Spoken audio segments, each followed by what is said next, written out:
കൽക്കട്ട, ഹൂഗ്ലി നദിയുടെ കിഴക്കേ തീരത്തെ നഗരം. അക്കാലത്ത് ഇന്ത്യയിലെ മറ്റു നഗരങ്ങളിലൊന്നുമില്ലാത്ത വിധം ഒരു പുതിയ മധ്യവർഗ സമൂഹം കൽക്കട്ടയിൽ വളർന്നു വന്നിരുന്നു. അത്തരമൊരു മധ്യവർഗ കുടുംബത്തിലായിരുന്നു പിന്നീട് നേതാജി എന്ന് ലോകം ആദരവോടെ വിളിച്ച സുഭാഷ് ചന്ദ്രബോസിന്റെ ജനനം.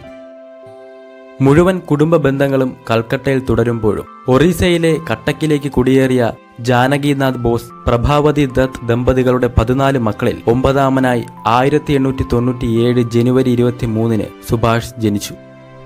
പിതാവ് ജാനകിനാഥ് ബോസ് അറിയപ്പെടുന്ന ഒരു അഭിഭാഷകനായിരുന്നു. 20ാം നൂറ്റാണ്ടിന്റെ ആരംഭത്തിന് മുമ്പ് തന്നെ ബംഗാൾ പൂർണ്ണമായും ബ്രിട്ടീഷ് അധീനതയിൽ അകപ്പെട്ടു കഴിഞ്ഞിരുന്നു. 1902 5ാം വയസ്സിലാണ് സുഭാഷിന്റെ വിദ്യാഭ്യാസ ജീവിതം ആരംഭിക്കുന്നത്. ബ്രിട്ടീഷ് ഭരണകൂടത്തിന് കീഴിൽ ഭാവിയിൽ ഇംഗ്ലീഷ് വിദ്യാഭ്യാസം നേടാതെ മുന്നോട്ട് പോകാനാവില്ലെന്ന നിഗമനത്തിലെത്തിയ പിതാവ് ജാനകിനാഥ് സുഭാഷിനെ കട്ടക്കിലെ പ്രോട്ടസ്റ്റന്റ് യൂറോപ്യൻ ഇംഗ്ലീഷ് മീഡിയം സ്കൂളിൽ ചേർത്തു. ഇംഗ്ലീഷ് ഭാഷയിലും പൊതുവിജ്ഞാനത്തിലും മറ്റും മികവ് നേടാൻ സുഭാഷിന് കഴിഞ്ഞു. ഇന്ത്യക്കാരായ വിദ്യാർത്ഥികൾക്ക് ഇവിടെ പല പരിമിതികളും ഉണ്ടായിരുന്നു.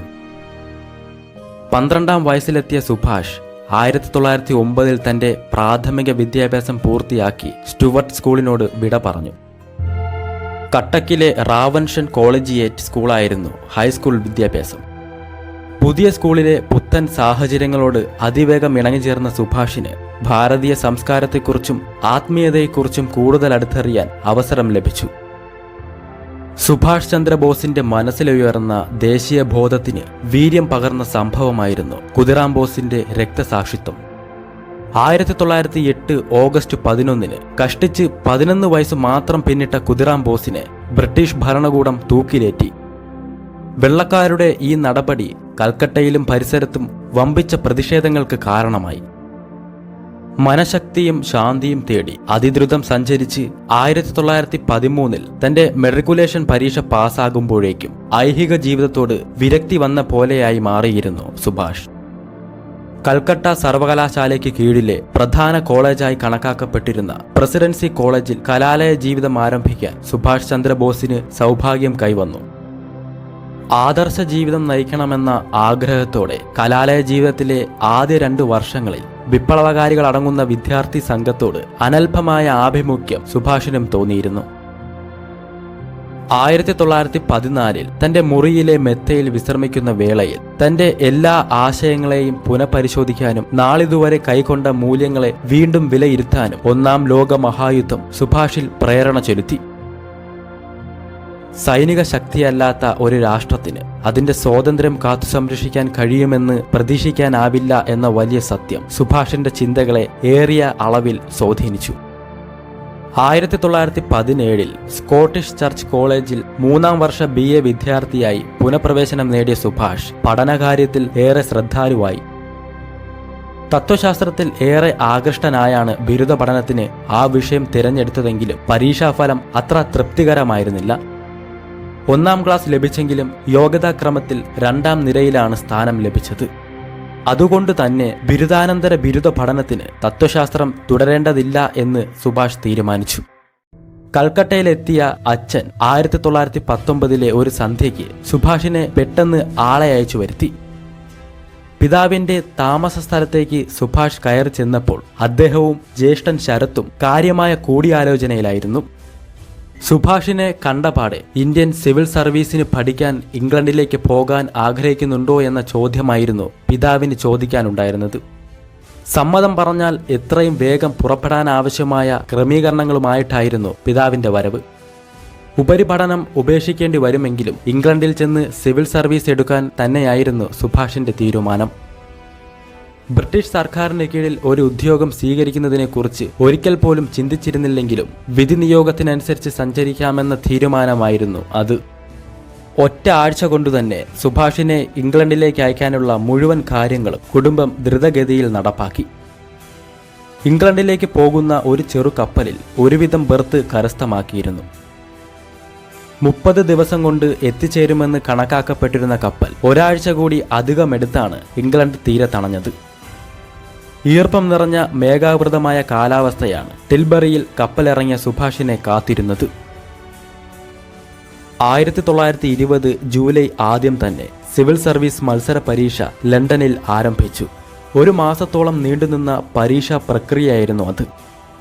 കഠിനമായി അധ്വാനിച്ചുവെങ്കിലും തന്റെ തയ്യാറെടുപ്പ് തുലോം പരിമിതമാണെന്നായിരുന്നു സുഭാഷ് കരുതിയിരുന്നത്.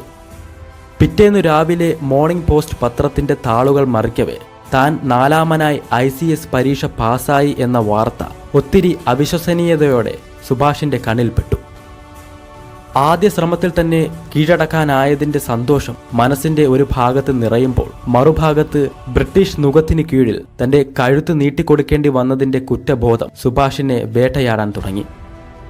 ഒരു വശത്ത് ഉന്നതമെന്ന് കരുതിപ്പോരുന്ന സിവിൽ സർവീസിന്റെ മഹത്വം, ആദർശാത്മകമായ ഒരു ജീവിതം മാതൃരാജ്യത്തിനു വേണ്ടി നയിക്കണം എന്ന ചിന്ത മറുവശത്ത്, ഇന്ത്യക്കാരെ ദ്രോഹിക്കുന്ന ബ്രിട്ടീഷുകാരെ അവരുടെ ഭരണത്തിന്റെ ഭാഗമായി സേവിക്കാനുള്ള വൈമനസ്യം അതിലേറെ. വേണമോ വേണ്ടയോ എന്ന ചിന്ത ഇരുതട്ടുകളിലും കീഴ്മേൽ തൂങ്ങിയാടി. ഒടുവിൽ നിശ്ചലമായപ്പോൾ മാതൃരാജ്യത്തെ സേവിക്കലാണ് ഏറ്റവും മഹത്തരമെന്ന ചിന്തയ്ക്കാണ് തൂക്കം കൂടുതലുണ്ടായിരുന്നത്. അതൊരിക്കലും ഒറ്റുകൊടുക്കാവുന്ന തീരുമാനമായിരുന്നില്ല. വിജയശ്രീ ലാളിതനായി കപ്പലിറങ്ങി വരുന്ന തന്നെയും കാത്ത് വലിയ പ്രതീക്ഷകളുമായി ഒരു കുടുംബം കാത്തിരിക്കുന്നുണ്ടെന്ന് സുഭാഷിന് അറിയാമായിരുന്നു. ICS ത്യജിക്കാനുള്ള തന്റെ ശ്രമം അവരെ ബോധ്യപ്പെടുത്തുക അതുകൊണ്ട് തന്നെ അത്ര എളുപ്പമല്ലെന്നും സുഭാഷിനറിയാം. തീരുമാനമെടുക്കുന്നതിൽ നിന്ന് തന്നെ തടഞ്ഞേക്കാവുന്ന പിതാവിനെ അനുനയിപ്പിക്കാനും തന്റെ മാനസികാവസ്ഥ ബോധ്യപ്പെടുത്തി സമ്മതം വാങ്ങിക്കാനും തന്റെ മനോഗതിയുമായി കൂടുതൽ ചേർന്ന് നിൽക്കുന്ന സഹോദരൻ ശരത്തിനെ സുഭാഷ് കൂട്ടുപിടിച്ചു. 1919 ഏപ്രിൽ 13 അമൃത്സറിലെ ജാലിയൻവാലാബാഗിൽ നടന്ന കൂട്ടക്കൊലയുടെ യഥാർത്ഥ ചിത്രം ലഭിച്ചതാണ് ICS ഉപേക്ഷിക്കാൻ സുഭാഷിനെ പ്രേരിപ്പിച്ച സുപ്രധാനമായ മറ്റൊരു കാരണം. ബ്രിട്ടീഷ് ഇന്ത്യയുടെ ചരിത്രത്തിൽ ഒരു ഇന്ത്യക്കാരനും സുമനസാലെ രാജ്യസ്നേഹ ലക്ഷ്യത്തോടെ സിവിൽ സർവീസ് ഉപേക്ഷിച്ചിട്ടില്ലായിരുന്നു. 1921 ഏപ്രിൽ 22 ഒടുവിൽ തന്റെ രാജിക്കത്ത് അധികൃതർക്ക് അയച്ചു കൊടുക്കുമ്പോഴേക്കും 7 മാസത്തോളം തുടർന്ന അനിശ്ചിതത്വത്തിന് അവസാനമാവുകയായിരുന്നു. 1921 കേംബ്രിഡ്ജ് യൂണിവേഴ്സിറ്റിയിൽ നിന്ന് ബിരുദം നേടിയ ബോസ് കപ്പൽ മാർഗം ഇന്ത്യയിലേക്ക് യാത്ര ആരംഭിച്ചു. ബോംബെയിൽ തന്നെ തിരിച്ചെത്തി. ഇതിനകം സുഭാഷിന്റെ ICSൽ നിന്നുള്ള രാജി ഇംഗ്ലണ്ടിലെ ഇന്ത്യക്കാർക്കിടയിലും ഇന്ത്യയിൽ തന്നെയും വലിയ സംസാര വിഷയമായിരുന്നു. സുഭാഷിന്റെ വാക്കുകൾ കേട്ട് പ്രസന്നമായ മുഖത്തോടെ അത്തരമൊരു തീരുമാനമെടുക്കാൻ കാട്ടിയ ധൈര്യത്തിന്റെ പേരിൽ മനം നിറഞ്ഞ് ആശംസിക്കാൻ രവീന്ദ്രനാഥ ടാഗോർ തയ്യാറായി. രാജ്യം ആവശ്യപ്പെടുന്നത് ഇത്തരം ധീരപുത്രന്മാരെയാണെന്ന് സുഭാഷിനെ ചേർത്ത് പിടിച്ച് അഭിനന്ദിച്ചുകൊണ്ട് ടാഗോർ പറഞ്ഞു. ബോംബെയിലെത്തിയ ഉടനെ സുഭാഷ് ആദ്യം ചെയ്ത കാര്യം ആ സമയത്ത് അവിടെയുണ്ടായിരുന്ന ഗാന്ധിയെ സന്ദർശിക്കുക എന്നതായിരുന്നു. ലാർബണം റോഡിലൂടെ ഗാന്ധിയുടെ താമസ സ്ഥലത്ത് അന്വേഷിച്ചെത്തിയ സുഭാഷ് ആദ്യമായി അദ്ദേഹത്തെ കണ്ടു. മാതൃരാജ്യത്തെ സേവിക്കുന്നതിനു വേണ്ടി സന്മോഹനമായ ICS ഉദ്യോഗം രാജിവെച്ച സുഭാഷ് ചന്ദ്രബോസിനെ ഗാന്ധിജി അഭിനന്ദിച്ചു. ബംഗാളിയായ ഒരു ചെറുപ്പക്കാരൻ ഇന്ത്യയിൽ മടങ്ങിയെത്തിയ വിവരം ഗാന്ധിയും അറിഞ്ഞിരുന്നു. സുഭാഷിനെ അടുത്തിരുത്തി 1 മണിക്കൂറോളം ഗാന്ധി സംസാരിച്ചു. വ്യക്തിപരവും സാമൂഹ്യപരവും രാഷ്ട്രീയപരവുമായ വിഷയങ്ങളിലൂടെ നീണ്ട ആശയവിനിമയം അവസാനിക്കുമ്പോൾ ഗാന്ധി എന്ന ദേശീയ സമര നായകനോട് അസാമാന്യമായ മതിപ്പൊന്നും യുവാവായ സുഭാഷിലുണ്ടായിരുന്നില്ല. ചിരകാലം കുതിച്ച് സ്വാതന്ത്ര്യം നേടുന്നതിനുള്ള പരിപാടികളുടെ വിവിധ ഘട്ടങ്ങളെക്കുറിച്ച് ഗാന്ധിക്ക് തന്നെ വ്യക്തമായ ധാരണയില്ലെന്ന് സ്വന്തം യുക്തി സുഭാഷിനോട് വീണ്ടും വീണ്ടും പറഞ്ഞുകൊണ്ടിരുന്നു. ഗാന്ധിയുമായുള്ള കൂടിക്കാഴ്ചയ്ക്ക് ശേഷം കൽക്കട്ടയിലെത്തിയ സുഭാഷ് ചന്ദ്രബോസ് CR ദാസ് എന്ന ചിത്തരഞ്ജൻ ദാസിനെ കാണുവാനായി അദ്ദേഹത്തിന്റെ ഭവനത്തിലേക്ക് ചെന്നു. പ്രസന്നമായ പുഞ്ചിരിയോടെ സുഭാഷിനെ സമീപിച്ച CR ദാസ് ആദ്യ സന്ദർശനത്തിൽ തന്നെ തന്റെ മനം കവർന്നതായി സുഭാഷിന് തോന്നി. ദാസിന്റെ മാർഗം പിന്തുടരാൻ സുഭാഷ് മനസ്സാ നിശ്ചയിച്ചു. 1921 ജൂലൈ 28 മുതൽ നടത്താൻ നിശ്ചയിച്ചിരുന്ന വെയിൽസ് രാജകുമാരന്റെ ഇന്ത്യ സന്ദർശനം ബഹിഷ്കരിക്കാൻ കോൺഗ്രസ് നിശ്ചയിച്ചതിനെ തുടർന്ന് പല ഇന്ത്യൻ നഗരങ്ങളിലുമെന്നതുപോലെ കൽക്കട്ടയിലും ഹർത്താൽ ആചരിക്കണമെന്ന ആഹ്വാനം വന്നു. സമരം സംഘടിപ്പിക്കാനുള്ള ചുമതല സുഭാഷിനെ ഏൽപ്പിക്കാൻ അദ്ദേഹം സന്നദ്ധനായി. സുഭാഷിന്റെ നേതൃത്വത്തിൽ ഇതിനകം രൂപീകരിച്ചിരുന്ന രാഷ്ട്രീയ സ്വയം സേവക് ദൾ എന്ന വോളണ്ടിയർ സേന സമരപരിപാടികൾ ആസൂത്രണം ചെയ്തു. കൃത്യമായി യൂണിഫോം ധരിച്ച് പട്ടാള ചിട്ടയിൽ മാർച്ച് ചെയ്ത് നീങ്ങിയ ആ സേന ഗവൺമെന്റിന് വലിയ തലവേദന തീർത്തു.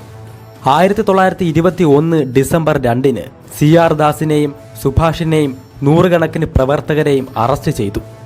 2 മാസം തുടർച്ചയായി നടന്ന പ്രക്ഷോഭങ്ങളുടെ ഭാഗമായി ഇന്ത്യയുടെ പല ഭാഗത്തുമായി 30,000-ഓളം പേർ അറസ്റ്റ് ചെയ്യപ്പെട്ടു. കോൺഗ്രസിലെ സമുന്നത നേതാക്കളിൽ ഗാന്ധി മാത്രമായിരുന്നു അന്ന് ജയിലിന് പുറത്ത് ഉണ്ടായിരുന്നത്. 6 മാസത്തെ തടവ് ശിക്ഷയാണ് സുഭാഷിന് നൽകിയിരുന്നത്. വിധി പ്രസ്താവം കേട്ട സുഭാഷ് ന്യായാധിപനോട് ഒട്ടൊരു തമാശയോടെ ചോദിച്ചത് 6 മാസമേ ഉള്ളോ എന്നായിരുന്നു. ഈ ജയിൽവാസ കാലയളവിൽ ഒപ്പം ജയിൽ ശിക്ഷ അനുഭവിച്ച മൗലാന അബ്ദുൽ കലാം ആസാദുമായി അടുക്കാൻ സുഭാഷിന് അവസരം കൈവന്നു. 1922 ഓഗസ്റ്റ് 24-ന് 6 മാസത്തെ ജയിൽ ശിക്ഷയ്ക്ക് ശേഷം ദേശബന്ധുവും സുഭാഷും ആസാദും ഉൾപ്പെടെയുള്ള നേതാക്കൾ ജയിലിൽ നിന്നും പുറത്തു വന്നു. ഗാന്ധിയൻ സമര രീതികളോട് അനൽപമായ അകൽച്ചയും കമ്മ്യൂണിസ്റ്റ് മുന്നേറ്റത്തോട് കൂടുതൽ അടുപ്പമുണ്ടായിരുന്ന MN റോയിയെ പോലെയുള്ള സോഷ്യലിസ്റ്റ് നേതാക്കളോടും സൈദ്ധാന്തികമായ അടുപ്പം സൂക്ഷിക്കാനും പിൽക്കാലത്ത് സുഭാഷിന് കഴിഞ്ഞു. 1-ാം ലോക മഹായുദ്ധത്തിന് ശേഷം ജയിൽ മോചിതരായ നിരവധി വിപ്ലവകാരികൾ സുഭാഷുമായുള്ള ഈ സമ്പർക്കത്തിന്റെ പശ്ചാത്തലത്തിൽ ഇന്ത്യൻ നാഷണൽ കോൺഗ്രസിൽ ചേർന്ന് പ്രവർത്തിക്കാൻ സന്നദ്ധരായി. രാഷ്ട്രീയ സ്വാതന്ത്ര്യമാണ് ആദ്യം വേണ്ടതെന്നും സാമൂഹിക സാമ്പത്തിക വിപ്ലവം അന്തിമഘട്ടത്തിൽ മതിയാകും എന്ന് കരുതിയ അവർ ഒരു പ്രബന്ധം തയ്യാറാക്കി സോവിയറ്റ് വിപ്ലവ നായകൻ ലെനിന് അയച്ചു കൊടുക്കാൻ തീരുമാനിച്ചു.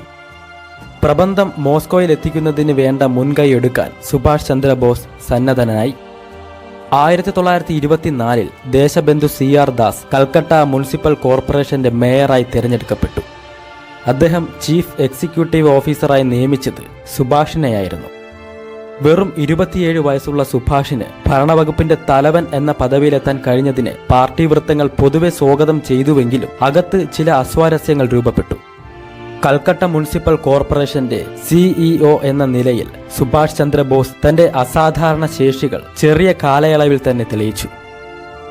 കൽക്കട്ട കോർപ്പറേഷനിലെ എക്സിക്യൂട്ടീവ് ഓഫീസറായിരിക്കെ 1924 ഒക്ടോബർ 25-ന് പുലർച്ചെ സുഭാഷ് ഒരു ഗൂഢാലോചന കേസിൽ അറസ്റ്റ് ചെയ്യപ്പെട്ടു. വിചാരണ കൂടാതെ തടവിലാക്കിയ അദ്ദേഹത്തെ ആദ്യം കൽക്കട്ട ആലിപ്പൂർ സെൻട്രൽ ജയിലിലും പിന്നീട് ബെർഹാംപൂർ ജയിലിലും തടവിലടച്ചു. യഥാർത്ഥത്തിൽ ചീഫ് എക്സിക്യൂട്ടീവ് ഓഫീസർ പദവി സ്വീകരിച്ചതിനു ശേഷം സുഭാഷ് പ്രത്യക്ഷ രാഷ്ട്രീയ പ്രവർത്തനങ്ങളിലൊന്നും ഏർപ്പെട്ടിരുന്നില്ല. അദ്ദേഹത്തിന്റെ അറസ്റ്റിനെ ന്യായീകരിക്കാനായി ബ്രിട്ടീഷ് ഭരണകൂടം കള്ളക്കഥകൾ പ്രചരിപ്പിച്ചു. ദുരിതപൂർണമായ ജയിൽ ജീവിതം അനുഭവിക്കുമ്പോഴാണ് ഒരു ദുരന്ത വാർത്ത സുഭാഷിനെ തേടി വന്നത്.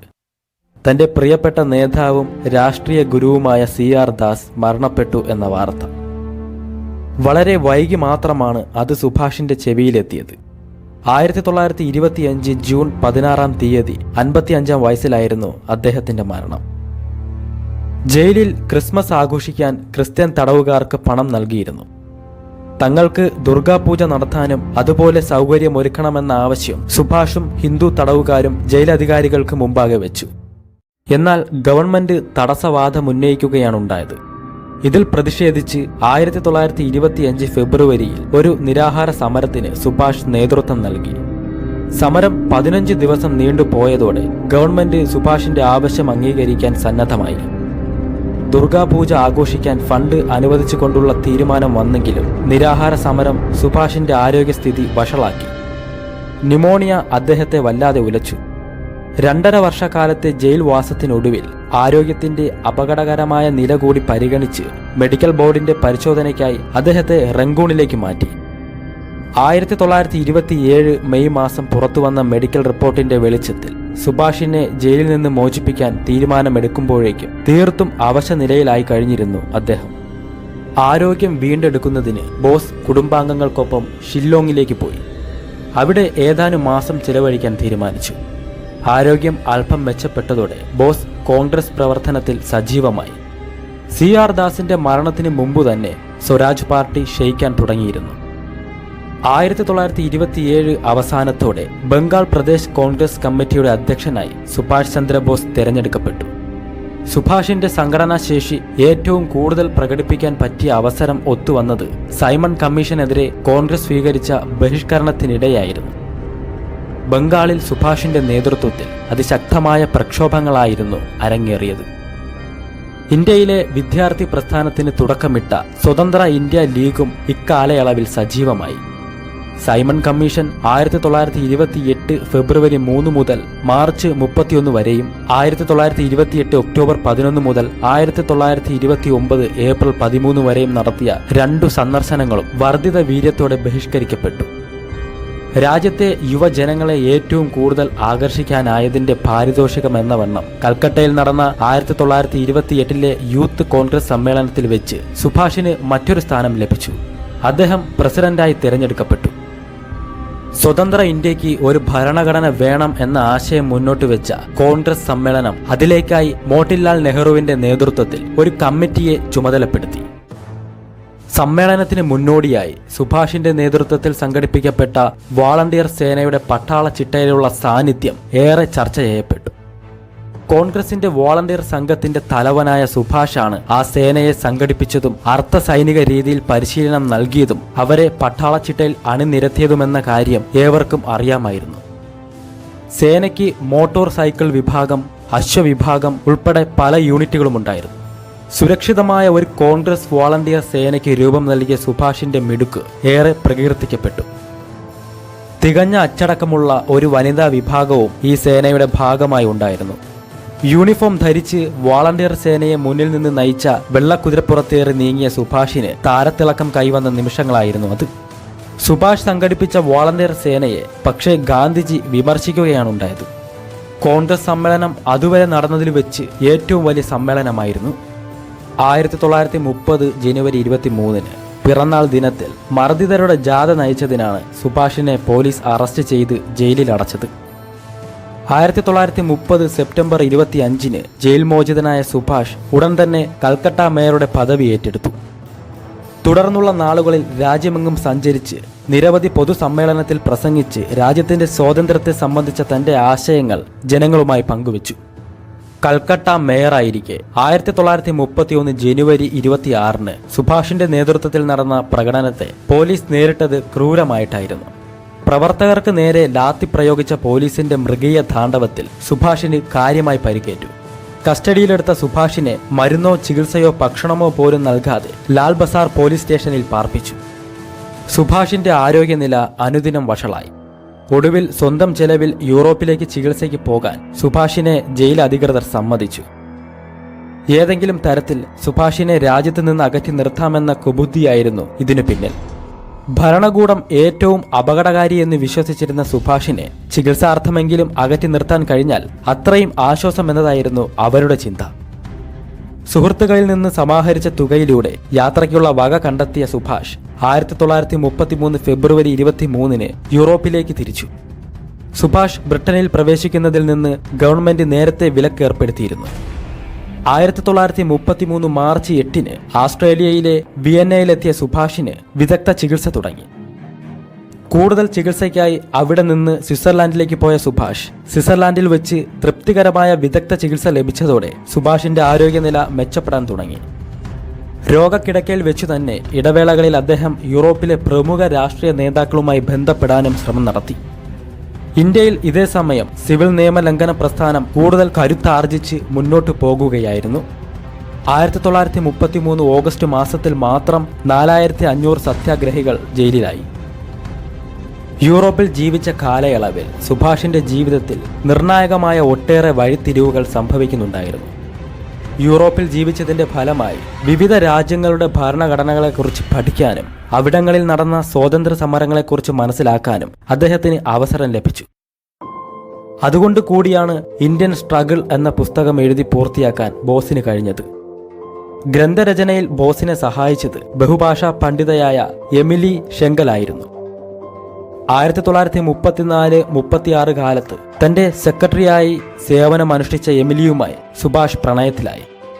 പ്രണയവും പോരാട്ടവും സമ്മേളിച്ച ദിനങ്ങളുടെ സൃഷ്ടിയായ ഇന്ത്യൻ സ്ട്രഗിൾ എന്ന ഗ്രന്ഥം 1934 പ്രസിദ്ധീകരിക്കപ്പെട്ടു. 1933-36 കാലഘട്ടത്തിൽ റഷ്യ ഒഴികെയുള്ള മികച്ച യൂറോപ്യൻ രാജ്യങ്ങളും സന്ദർശിച്ച് അവിടെയൊക്കെ ഇന്ത്യയെപ്പറ്റി ചർച്ചകൾ നടത്തുകയും പ്രസംഗങ്ങൾ അവതരിപ്പിക്കുകയും ചെയ്ത സുഭാഷ് നിരവധി ലോക നേതാക്കളുമായി ഇക്കാലയളവിൽ സമ്പർക്കം പുലർത്തി. Italy, Germany, Czechoslovakia, Hungary, France, Ireland, Switzerland എന്നീ രാജ്യങ്ങളിലെല്ലാം ബോസ് ഇന്ത്യയുടെ സ്വാതന്ത്ര്യ സമരത്തിന് പിന്തുണ തേടി സഞ്ചരിച്ചു. 1936 ബ്രിട്ടീഷ് ഗവൺമെന്റിന്റെ അനുമതിയില്ലാതെ ഇന്ത്യയിലേക്ക് കപ്പൽ കയറിയ സുഭാഷിനെ ഏപ്രിൽ 8 ബോംബെയിൽ കാലുകുത്തുന്നതിന് മുമ്പ് തന്നെ പോലീസ് അറസ്റ്റ് ചെയ്ത് ഏയർവാദ ജയിലിലേക്ക് മാറ്റി. വൈകാതെ അവിടെ നിന്ന് മാറ്റിയ ബോസിനെ ജ്യേഷ്ഠൻ ശരത് ചന്ദ്ര ബോസിന്റെ വസതിയിൽ വീട്ടുതടങ്കലിൽ പാർപ്പിച്ചു. ഭരണകൂടത്തിന്റെ ഈ നടപടികൾ ഇന്ത്യയിലാകമാനം കടുത്ത പ്രതിഷേധമുയർത്തിവിട്ടു. വ്യാപകമായി ഉയർന്ന പ്രതിഷേധത്തിന്റെ ഭാഗമായി വൈകാതെ സുഭാഷിനെ മോചിപ്പിക്കാൻ അധികൃതർ തയ്യാറായി. ആരോഗ്യ കാരണങ്ങൾ ചൂണ്ടിക്കാട്ടിയായിരുന്നു മോചനം. തടവിൽ നിന്നും പുറത്തിറങ്ങി കൽക്കട്ടയിലെത്തിയ സുഭാഷിനെ സ്വീകരിക്കാൻ ലക്ഷക്കണക്ക് ആളുകളായിരുന്നു അണിനിരന്നത്. തടവു ജീവിതവും യഥാർത്ഥത്തിൽ സുഭാഷിന്റെ ആരോഗ്യനിലയെ കാര്യമായി ബാധിച്ചിരുന്നു. 1937 ഡിസംബറിൽ തുടർ ചികിത്സാർത്ഥം ബോസ് വീണ്ടും യൂറോപ്പിലേക്ക് പോകാൻ തീരുമാനിച്ചു. ഓസ്ട്രിയയിൽ വെച്ച് കാമുകി എമിലി ഷെങ്കലുമായി കൂടിക്കണ്ട ബോസ് അവരെ വിവാഹം കഴിക്കാൻ തീരുമാനിച്ചു. ബദ്ഗാസ്റ്റിനിൽ വെച്ച് നടന്ന ആ വിവാഹം പക്ഷേ നിയമപ്രകാരമായിരുന്നില്ല. ജർമ്മൻ നിയമമനുസരിച്ച് ഇന്ത്യൻ പൗരനുമായുള്ള വിവാഹം അനുവദനീയമായിരുന്നില്ല. 1938 ജനുവരി 18 Congress general secretary JB Kripalani ബോസിന്റെ അധ്യക്ഷ പദവി ഔദ്യോഗികമായി പ്രഖ്യാപിച്ചു.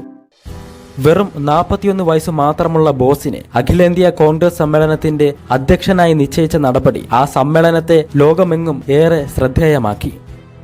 സുഭാഷ് വീണ്ടും സജീവമായി ഇന്ത്യൻ രാഷ്ട്രീയത്തിലേക്ക് മടങ്ങി വരുന്നു എന്ന വാർത്തയാണ് ഏവരെയും ആവേശം കൊള്ളിച്ചത്. സുഭാഷ് ഇന്ത്യയിലേക്ക് മടങ്ങാൻ തീരുമാനിച്ചു. നൂറുകണക്കിന് ആരാധകർ വമ്പിച്ച ആവേശത്തോടെയാണ് സുഭാഷിനെ എതിരേറ്റത്. ആർപ്പുവിളികളും മുദ്രാവാക്യ വിളികളും സ്വീകരിച്ച് പുഞ്ചിരിച്ചും അഭിവാദ്യം ചെയ്തും നീങ്ങിയ സുഭാഷിനെ അലങ്കരിച്ച കാറിൽ സമ്മേളന നഗരിയിലേക്ക് ആനയിച്ചു. ഹരിപ്പുരയിൽ 1938 നടന്ന ചരിത്ര പ്രസിദ്ധമായ സമ്മേളനത്തിൽ ഇന്ത്യൻ നാഷണൽ കോൺഗ്രസ് പ്രസിഡന്റ് എന്ന നിലയിൽ സുഭാഷ് തന്റെ കർമ്മ പരിപാടികൾക്ക് തുടക്കമിട്ടിരുന്നു. 1939 നടക്കാനിരുന്ന കോൺഗ്രസ് സമ്മേളനത്തിൽ ഒരു വർഷം കൂടി തനിക്ക് ലഭിക്കും എന്ന ന്യായമായും പ്രതീക്ഷിച്ച സുഭാഷിന് കനത്ത തിരിച്ചടി സമ്മാനിച്ചുകൊണ്ട് ഗാന്ധിജി പാരമ്പര്യവാദികൾക്കൊപ്പം നിലയുറപ്പിച്ചു. സ്വന്തം ആശയഗതിക്ക് ഊന്നൽ കൊടുത്ത് പ്രവർത്തിക്കുന്ന സുഭാഷിന്റെ ശൈലിയിൽ അതൃപ്തി തോന്നിയവരോടൊപ്പം ഗാന്ധി നിലയുറപ്പിച്ച് തികഞ്ഞ വലതു പ്രതിനിധിയായ പട്ടാഭി സീതാരാമയ്യയെ ഉയർത്തി കാട്ടിയത് അധ്യക്ഷ പദം മത്സരത്തിലൂടെ മാത്രമേ തീരുമാനിക്കപ്പെടൂ എന്ന നില സംജാതമാക്കി. സുഭാഷിനു പറ്റിയ എതിരാളിയായിരുന്നില്ല പട്ടാഭിയെങ്കിലും ഗാന്ധിയുടെ പിൻബലം അദ്ദേഹത്തിനുണ്ടായിരുന്നത് മത്സരം ഏത് ദിശയിലേക്ക് തിരിയും എന്ന കാര്യത്തിലെ ആശങ്ക വാനോളമുയർത്തി. കോൺഗ്രസിൽ വലിയൊരു ഭിന്നിപ്പിന് കളമൊരുങ്ങുമെന്ന ഭീതി നിലനിർത്തിക്കൊണ്ട് 1939 ജനുവരി 9 55-ാം അഖിലേന്ത്യാ സമ്മേളനത്തിൽ തെരഞ്ഞെടുപ്പ് നടപടികൾ ആരംഭിച്ചു. 1939 ജനുവരി 29 സമ്മേളന ഹാളിൽ വോട്ടെടുപ്പ് നടന്നു. ഏവരെയും ഞെട്ടിച്ചുകൊണ്ട് വമ്പിച്ച ഭൂരിപക്ഷത്തിൽ സുഭാഷ് ചന്ദ്രബോസ് ഇന്ത്യൻ നാഷണൽ കോൺഗ്രസിന്റെ അധ്യക്ഷ പദത്തിലേക്ക് രണ്ടാമതും തിരഞ്ഞെടുക്കപ്പെട്ടു. ഈ വിജയം ഏറ്റവും ആഘാതമുണ്ടാക്കിയത് ഗാന്ധിജിയുടെ മനസ്സിൽ തന്നെയായിരുന്നു. പട്ടാഭിയുടെ പരാജയത്തിന്റെ ഉത്തരവാദിത്തം ഏറ്റെടുക്കാൻ അദ്ദേഹം മുന്നോട്ട് വന്നു.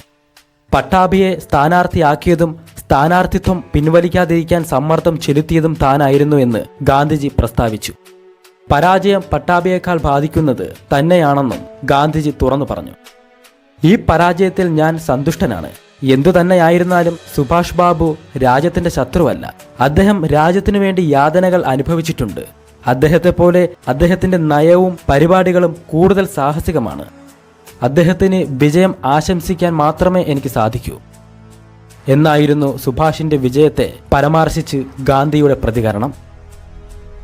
ഇന്ത്യൻ സ്വാതന്ത്ര്യ പ്രസ്ഥാനത്തിന് വേഗവും ചടുലതയും കൃത്യനിർവഹണ ശേഷിയും ലക്ഷ്യബോധവും വേണം എന്ന നിലയിൽ ഊർജ്ജസ്വലമായ രീതികൾ അവലംബിക്കണം എന്ന ലക്ഷ്യം മാത്രമായിരുന്നു സുഭാഷിനുണ്ടായിരുന്നത്.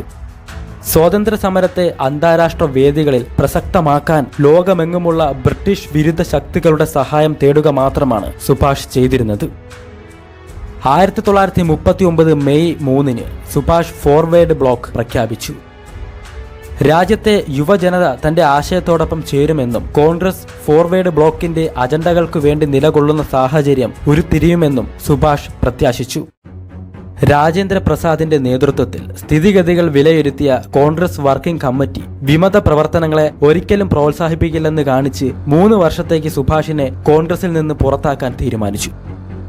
പ്രവർത്തക സമിതിയിൽ ആ പ്രമേയത്തിന്റെ കരട് തയ്യാറാക്കിയത് ഗാന്ധിജി തന്നെയായിരുന്നു. പ്രമേയം ചർച്ചയ്ക്ക് വന്നപ്പോൾ ജവഹർലാൽ നെഹ്റു നിഷ്ക്രിയനായി മൗനം പാലിക്കുകയാണ് ചെയ്തത്. തന്റെ ജ്യേഷ്ഠ സഹോദരനായും ആശയാഭിമുഖ്യമുള്ള സഖാവായും കണക്കാക്കിയിരുന്ന ജവഹർലാൽ നെഹ്റുവിന്റെ ഭാഗത്തു നിന്നും ഇത്തരമൊരു നിസ്സംഗത സുഭാഷ് ഒരിക്കലും പ്രതീക്ഷിച്ചതായിരുന്നില്ല. ഇന്ത്യൻ സ്വാതന്ത്ര്യ സമര പ്രസ്ഥാനത്തിൽ ഉരുണ്ടുകൂടിയ അനിശ്ചിതത്വം അതിസങ്കീർണമായി മാറുകയും കോൺഗ്രസ് അധ്യക്ഷനായി തിരഞ്ഞെടുക്കപ്പെട്ട സുഭാഷ് പാർട്ടിയിൽ നിന്ന് പുറത്താക്കപ്പെടുകയും ചെയ്യപ്പെട്ട കാലത്തു തന്നെയായിരുന്നു രണ്ടാം ലോക മഹായുദ്ധം പൊട്ടിപ്പുറപ്പെട്ടത്.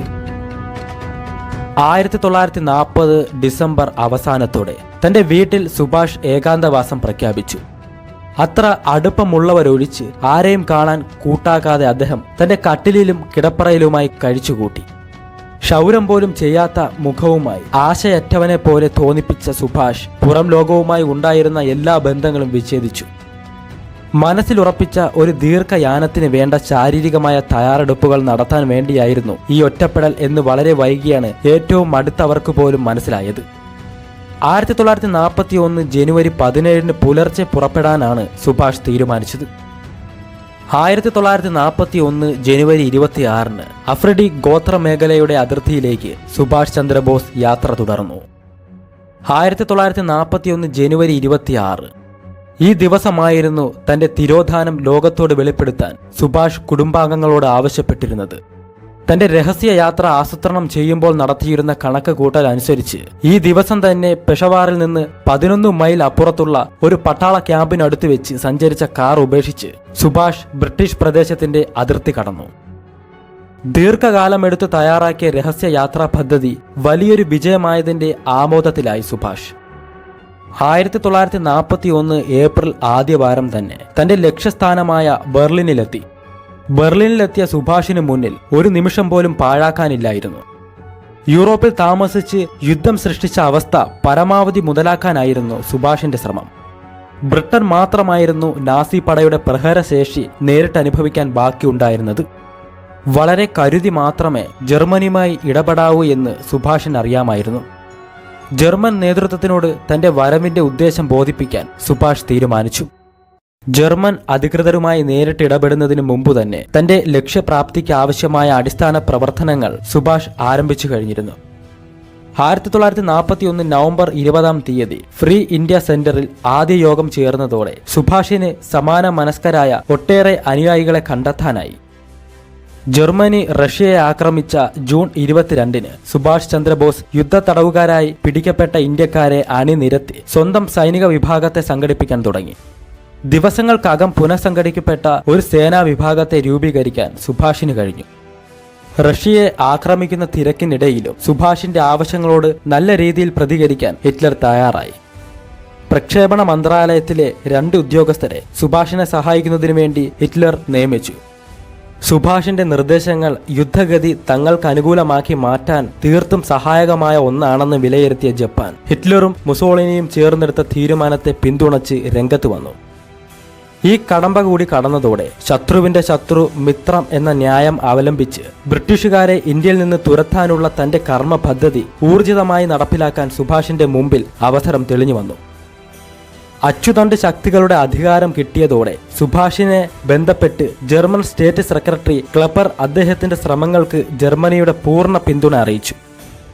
ആസാദ് ഹിന്ദ് ഫൗജിന്റെ ആഭിമുഖ്യത്തിൽ സേനയിലേക്ക് വരുന്ന ജർമ്മൻ വാസികളായ ഇന്ത്യക്കാർക്ക് സൈനിക പരിശീലനം നൽകാനുള്ള സഹായവും വാഗ്ദാനം ചെയ്തു.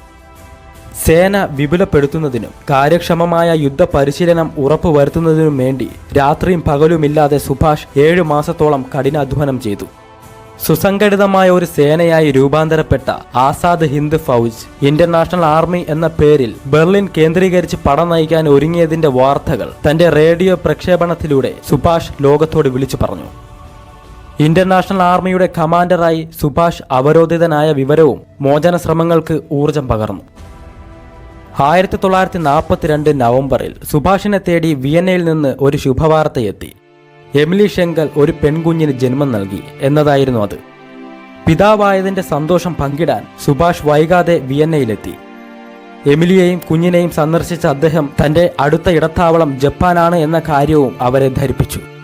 1943 മാർച്ച് 6 സുഭാഷ് ജപ്പാന്റെ തീരം തൊട്ടു. ഒടുവിൽ 1943 മാർച്ച് 16 അത്യന്തം സാഹസികമായ ആ യാത്ര ലക്ഷ്യസ്ഥാനമായ ടോക്കിയോയിൽ അവസാനിച്ചു. ഇന്ത്യൻ സ്വാതന്ത്ര്യ സമര ചരിത്രത്തിൽ സ്വയം ഒരു ഇതിഹാസമായി സുഭാഷിനെ മാറ്റിയ യാത്ര സ്വാതന്ത്ര്യദാഹികളായ 10,000-ങ്ങളെ ആവേശം കൊള്ളിച്ചു. 90 ദിവസം നീണ്ട തന്റെ സാഹസിക സമുദ്രയാത്രയിലൂടെ ബ്രിട്ടീഷുകാർ വിശേഷിപ്പിച്ച പോരുന്ന ഒരു ജർമ്മൻ പാവയല്ല താനെന്ന് നേതാജി ലോകത്തിന് വ്യക്തമാക്കി കൊടുത്തു. സുഭാഷ് ജപ്പാനിലെത്തിയ വേളയിലും ഇന്ത്യൻ സ്വാതന്ത്ര്യ സമര രംഗം കലുഷിതമായി നിലനിന്നു. ജപ്പാൻ എന്ന രാജ്യത്തിന് സുഭാഷ് ചന്ദ്രബോസിന്റെ സഹായം ആവശ്യം വന്ന സമയം.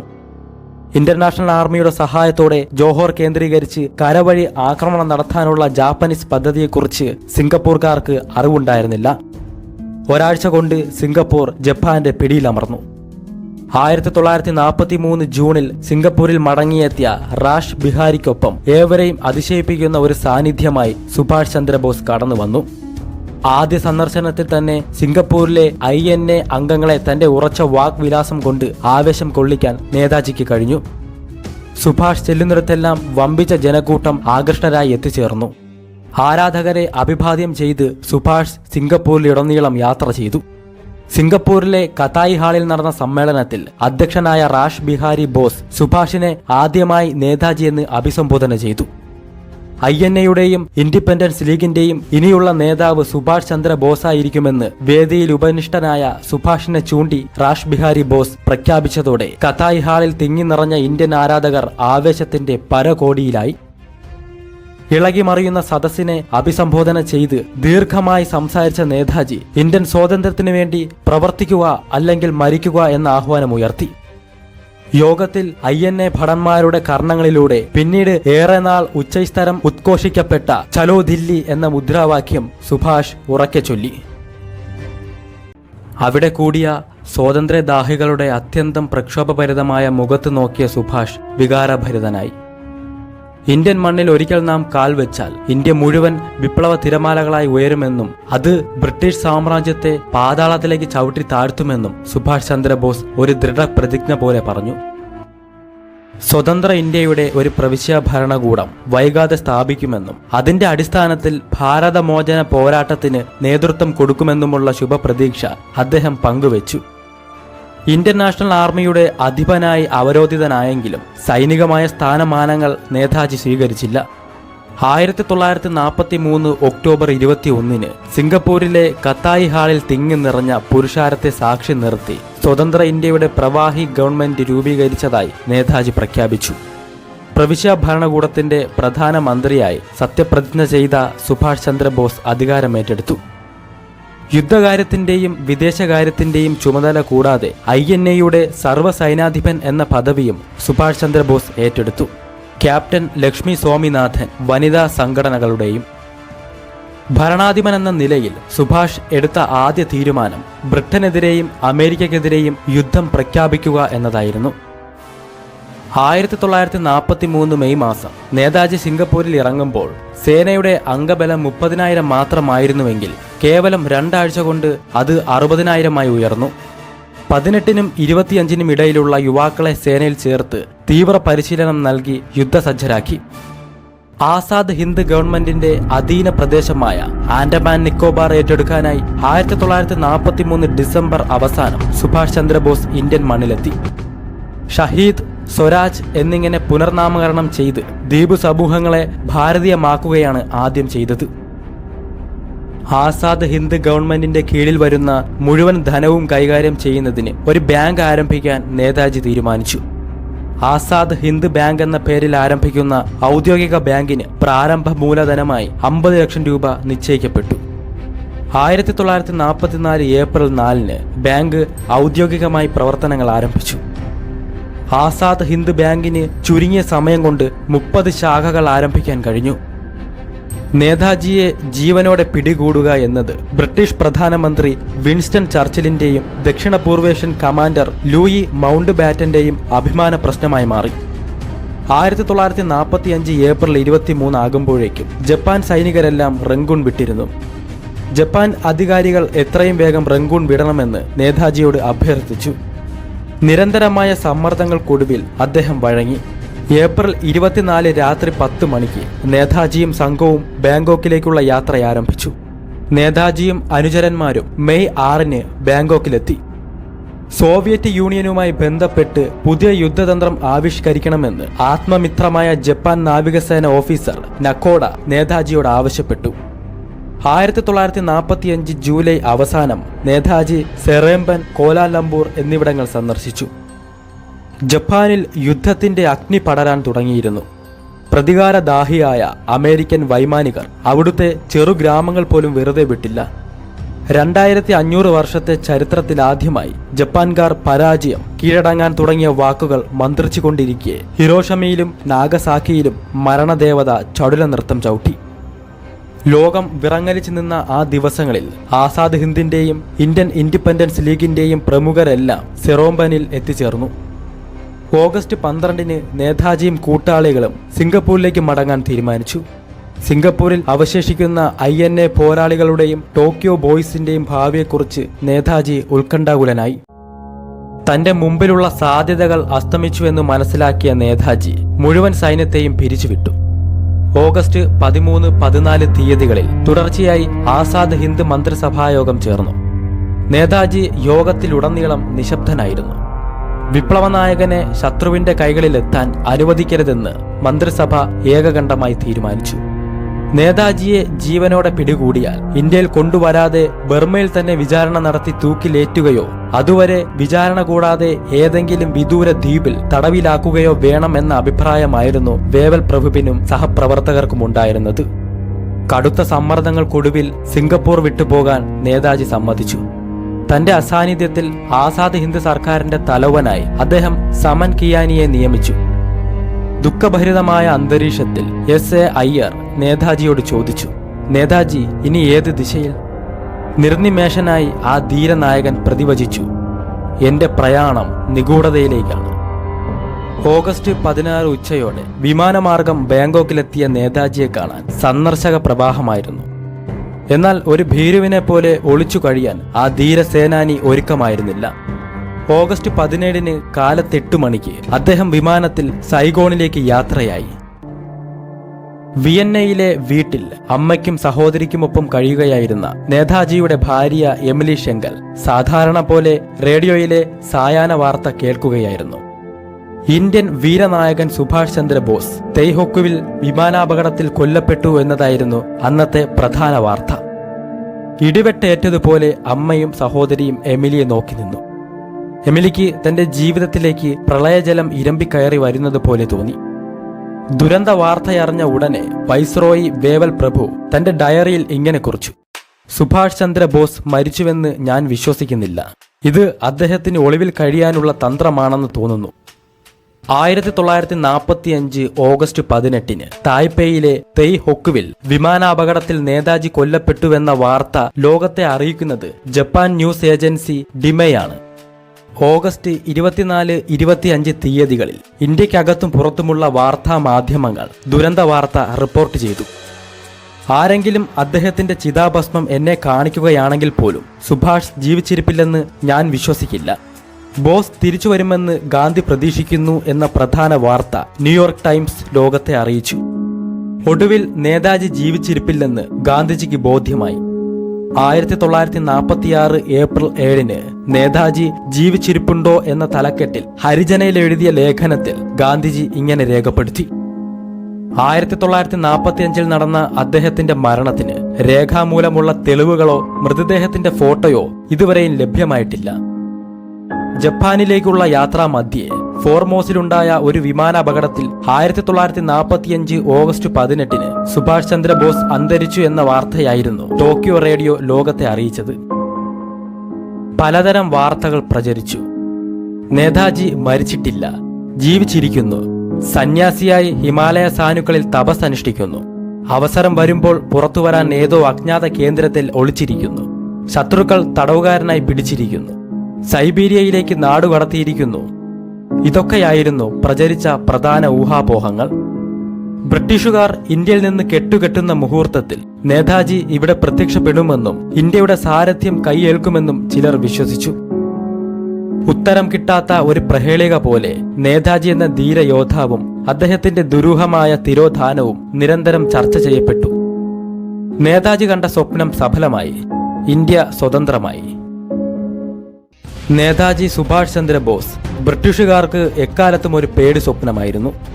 ഒരു വിട്ടുവീഴ്ചയ്ക്കും തയ്യാറാകാത്ത സ്വാതന്ത്ര്യ സമര നേതാവെന്ന നിലയിൽ 1941 തന്നെ തന്റെ കണ്ണിലെ കരടായി തീർന്ന നേതാജിയെ വധിക്കണമെന്ന തീരുമാനത്തിലായിരുന്നു വിൻസ്റ്റൺ ചർച്ചിൽ.